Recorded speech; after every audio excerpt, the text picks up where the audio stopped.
मित्रांनो, क्रांतिकारी जय भीम. तथागत भगवान गौतम बुद्ध, परमपूज्य डॉक्टर बाबासाहेब आंबेडकर यांना त्रिवार वंदन आणि आपल्या सर्वांना क्रांतिकारी जय भीम. मित्रांनो, आताच एक मोर्चा निघालेला आहे बीडवरून की आम्हाला अब कड हे वर्गीकरण मान्य नाही आहे. आणि दुसरीकडे मातंग समाजाने एक मोर्चा काढलेला आहे की आम्हाला अब कड करून द्या आणि आमचा वाटा आम्हाला द्या.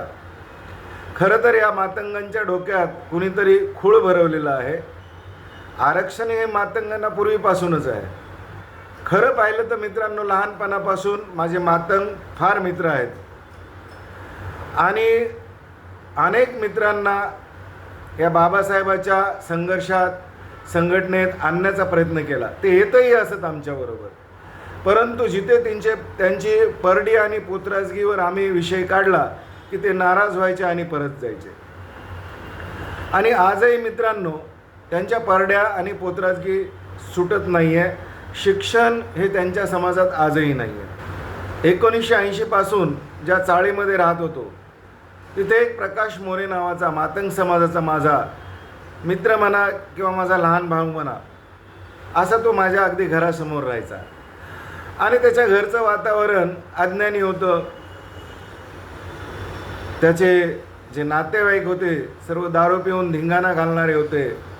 याचं लग्न झालं आणि अनेक वेळा ह्याच्या घरातले भांडणं, मी परिसरात कार्यकर्ता असल्याने घरातील भांडणं मी सोडवायचो. कित्येक वेळा मी मध्यस्थी केलेली आहे, मी त्यांचा विरोध पत्करला आहे आणि ह्यांना अनेकदा याचे झगडे सोडवलेले आहेत. या प्रकाश मोरे नावाच्या माणसाने लहानपणापासून माझ्या संगती राहून बाबासाहेबांचं कार्य माझ्या संगती पाहिलेलं आहे, केलेलं आहे. परंतु तो कधी बाबासाहेबांच्या कार्यात किंवा समजदारीमध्ये आजही इन्वॉल्व झालेला दिसत नाही. आजही ते आपल्या घरात हलकीवाल्या आणतात, परड्या करतात, पोतराजपणा करतात. आता मित्रांनो, मला सांगा, जर तुमच्या घरात शिक्षणच नसेल तर कोणती नोकरी तुम्हाला शिक्षणाची मिळणार आहे? आणि जर शिक्षण तुम्ही घेतलेच नाही तर तुम्हाला आरक्षणाचा उपयोग काय? मी 1000 वेळेस सांगितलं मित्रांनो की आम्हाला आरक्षणाचा फायदा यामुळे झालेला आहे की डॉक्टर बाबासाहेबांच्या सांगण्यामुळे आणि बुद्धांच्या मार्गामुळे आमचे लोक शिक्षणाच्या मार्गावर चालले आणि बुद्धांच्या सांगण्यामुळे देवधर्म आम्ही दूर लोटला आणि त्यापासून आम्ही लांब झालो. आणि म्हणून आम्हाला खरं समजत गेलं, आमची प्रगती होत गेली, आम्ही पुढे सरकत गेलो. आम्हाला नोकऱ्या आरक्षणाने का होईना पण मिळत गेला. आणि तसं पाहिलं मित्रांनो तर मी माझ्या मुलांना इंग्लिश शाळेत शिकवलं, आरक्षणाचा फायदा घेतलेला नाही. आणि जास्त करून बौद्ध समाज हा आपल्या पायावर उभा राहिला शिक्षणामुळे. कुणी व्यापारात गेले, कुणी शिक्षण क्षेत्रात गेले आणि थोडाफार का होईना त्या आरक्षणाचा फायदा त्यांना झाला.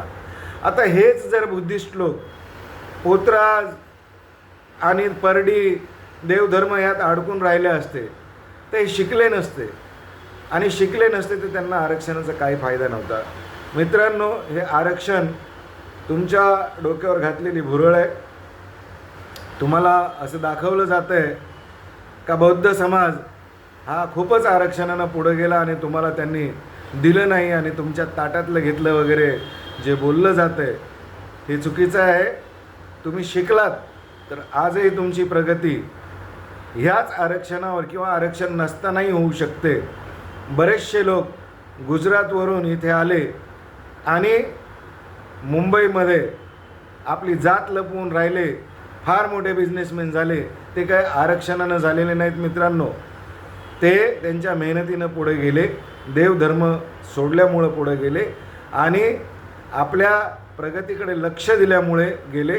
आपण देवधर्म आणि दारू याच्यातून बाहेरच निघत नाही तर शिक्षण होणार नाही, आणि शिक्षण होणार नाही तर आरक्षणाचा काडी मात्र फायदा तुम्हाला होणार नाही मित्रांनो. म्हणून सांगतो की वादात पडू नका, आणि पडलात तरी काही हरकत नाही, त्याच्याने काही होणार नाही. अबकडं जरी केलं तरी महाराष्ट्रामध्ये बौद्ध आणि महार मिळून ही संख्या मोठी होऊ शकते आणि मोठा हिस्सा आरक्षणाचा ह्यांच्याच वाट्याला येऊ शकतो. म्हणून ह्याच्यात फक्त आपल्यात लावण्याची भांडणं आहेत, राजकीय स्टंट आहे, हे समजून घ्या आणि भावबंदकीप्रमाणे चला, एकीने चला आणि बाबासाहेबांच्या मार्गावर चला मित्रांनो. जय भीम.